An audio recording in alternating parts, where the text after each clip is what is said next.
Buenas tardes, mi nombre es Angie Yulisa Bernal y en esta ocasión les voy a explicar el desarrollo de los tres momentos relacionados con la contaminación del suelo que se viene presentando en la sabana de Bogotá.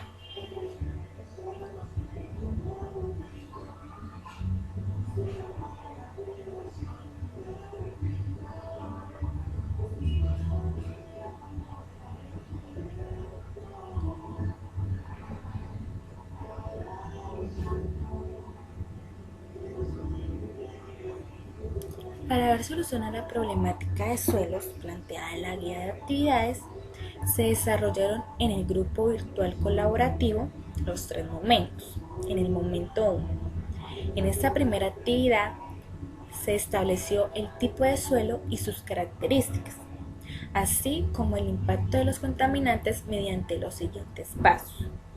En el primer paso se clasificó el suelo de acuerdo al orden taxonómico, concluyendo que el suelo estudiado es de tipo histosol, teniendo en cuenta sus características y la materia parental del mismo.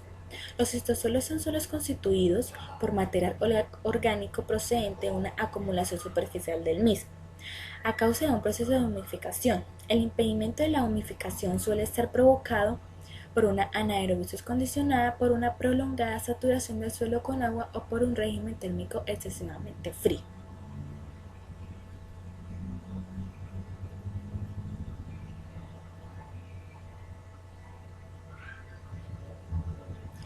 En el segundo paso, se halló la clase textural del suelo mediante el uso del triángulo de texturas.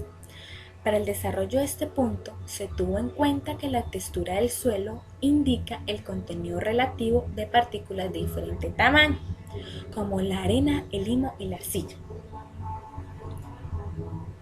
Acá se puede evidenciar el triángulo de texturas, el cual está dividido en limo, arena y arcilla.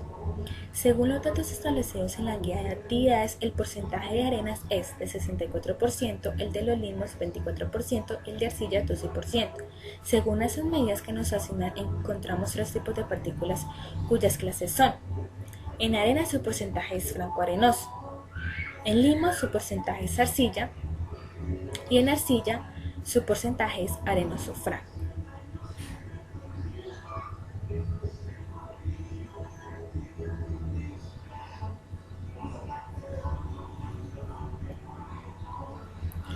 Sus características: franco-arenoso.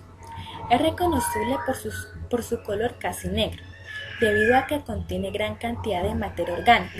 Es muy factible a los cultivos por su textura equilibrada y por sus características físicas y químicas. Arcilla. Son suelos húmedos y pesados. Son muy impermeables ya que no dejan pasar agua ni aire, lo cual hace que el agua se estanque con facilidad. Para este tipo de suelos es necesario realizar un sistema de drenaje adecuado. Arenoso franco. Se caracteriza por poseer más arena que el suelo franco común, lo cual altera su drenaje, textura y la habilidad de retener nutrientes.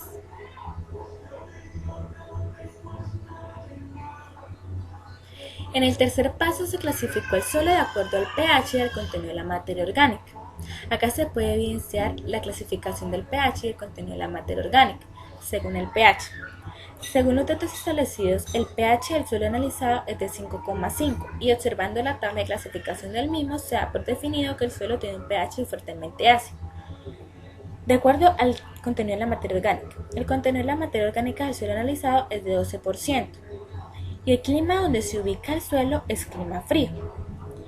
Observando la tabla de porcentajes de la materia orgánica, se concluye que el porcentaje del suelo estudiado es alto, o sea, más de 10.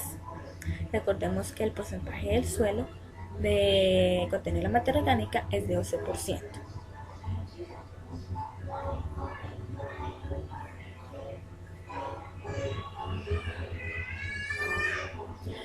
Además de esto, se investigó las propiedades químicas del suelo analizado. El pH es el indicador principal en la disponibilidad de nutrientes para las plantas, influyendo en la solubilidad, movilidad, disponibilidad y de otros constituyentes y contaminantes inorgánicos presentes en el suelo. Como se mencionó anteriormente, el pH del suelo es de 5,5, lo cual quiere decir que los suelos fuertemente ácidos tienden a presentar cantidades elevadas de metales pesados, en este caso cadmio, arsénico y plomo. Nutrientes para las plantas. Las plantas cuentan con la necesidad de nutrientes para su crecimiento y desarrollo, las cuales son macronutrientes y micronutrientes, los cuales se encuentran en cantidades menores a 0,05 en peso seco.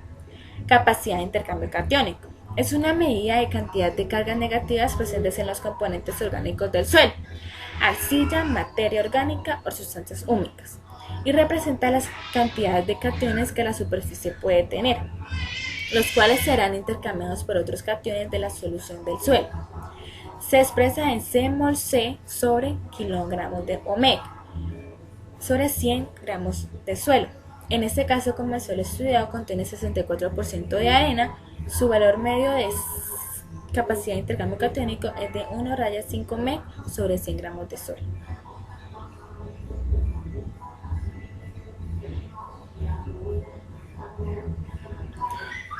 En el cuarto paso se investigó acerca de las características de los contaminantes mencionados. El cadmio. El cadmio es fuertemente absorbido por la materia orgánica del suelo. Cuando el cadmio está presente en el suelo, este puede ser extremadamente peligroso y la toma a través de la comida puede incrementar. Los suelos que son ácidos aumenta la toma de cadmio por las plantas. Esto es un daño potencial para los animales que dependen de las plantas para sobrevivir. Arsénico. En los sedimentos y los suelos, los arsenatos son rápidamente absorbidos en forma de hierro o de hidróxido de aluminio, lo que reduce su capacidad y velocidad de percolación, así como su disponibilidad para los sistemas biológicos. En el plomo. Los organismos del suelo sufren envenenamiento por plomo tras la propagación de las partículas. En la vegetación, el plomo se acumula primariamente en las hojas por deposición atmosférica. El plomo presente en la hoja rompe la cutícula y pasa al interior de la misma. Se acumula en las vesículas y puede originar efectos como inhibición de la mitosis y por tanto crecimiento de la planta, inhibición de la síntesis del ATP y el rendimiento energético y disminución de la viabilidad de las semillas.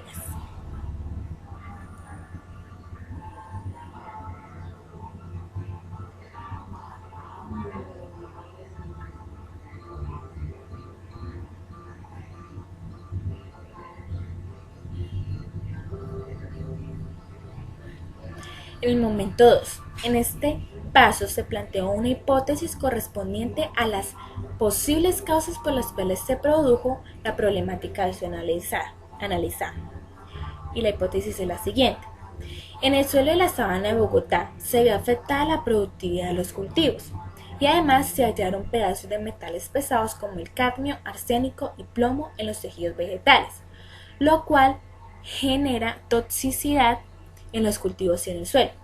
La contaminación del suelo se debe principalmente a los metales pesados producto de las actividades mineras e industriales.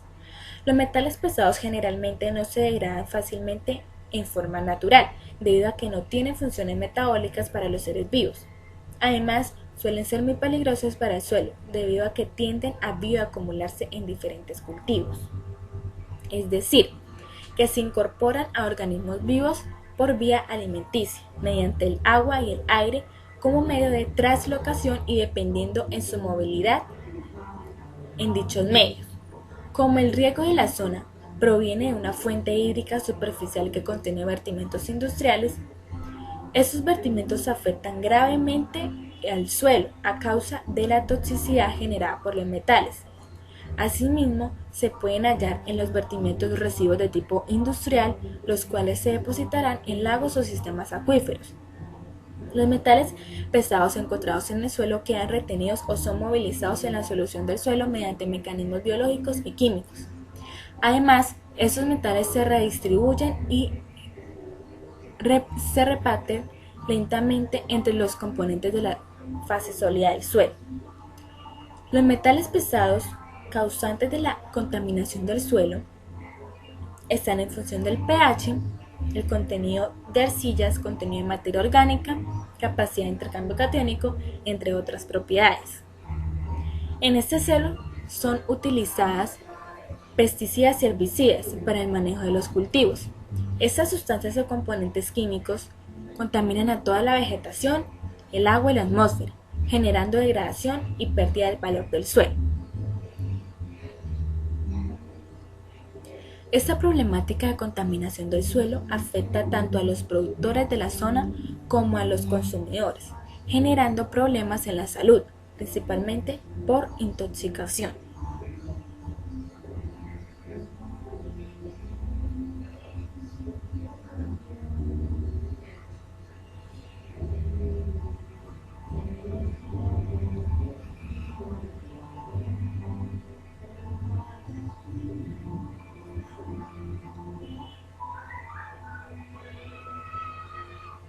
En el momento 3. En este paso se establecieron alternativas de solución al problema de contaminación del suelo de la sabana de Bogotá. Planteaba en la guía de actividades. Una de esas alternativas fue electrocinética. Consiste en aplicar una corriente eléctrica de baja intensidad entre electrodos introducidos en el suelo contaminado que permite la movilización de agua, iones y partículas pequeñas cargadas. Su proceso. Durante el tratamiento, los contaminantes pueden ser transportados por electromigración, que es movimiento de iones hacia el electrodo de carga opuesta, electroosmosis, movimiento del agua respecto a la superficie cargada de las partículas del suelo, y electrólisis, que es el movimiento de iones como respuesta a una diferencia de potencial, y electroforesis, que es el desplazamiento iónico en suspensión. Periodo de tratamiento. Los anions se mueven hacia el electrodo positivo y los cationes hacia el negativo. La oxidación de agua en el ánodo genera protones positivos que se mueven hacia el cátodo creando un frente ácido. Este favorece la disolución de las cationes del suelo y fuerza la puesta en disolución de contaminantes precipitados como carbono e hidróxido. Por otro lado, los iones negativos generados en el cátodo por la reducción del agua provocan la precipitación de los metales. Los equipos de suministro necesarios son los electrodos y las resinas de intercambio iónico.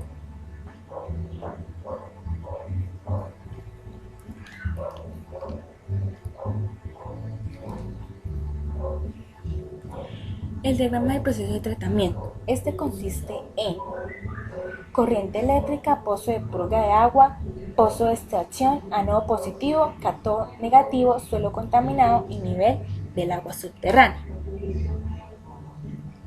Las ventajas de este proceso son bajo consumo energético, control sobre la dirección del flujo del agua y de los contaminantes disueltos, acumulación de los contaminantes en los electrodos para su posterior eliminación. Y sus desventajas son: se requiere excavar y manipular el suelo y se requiere de grandes cantidades de agua.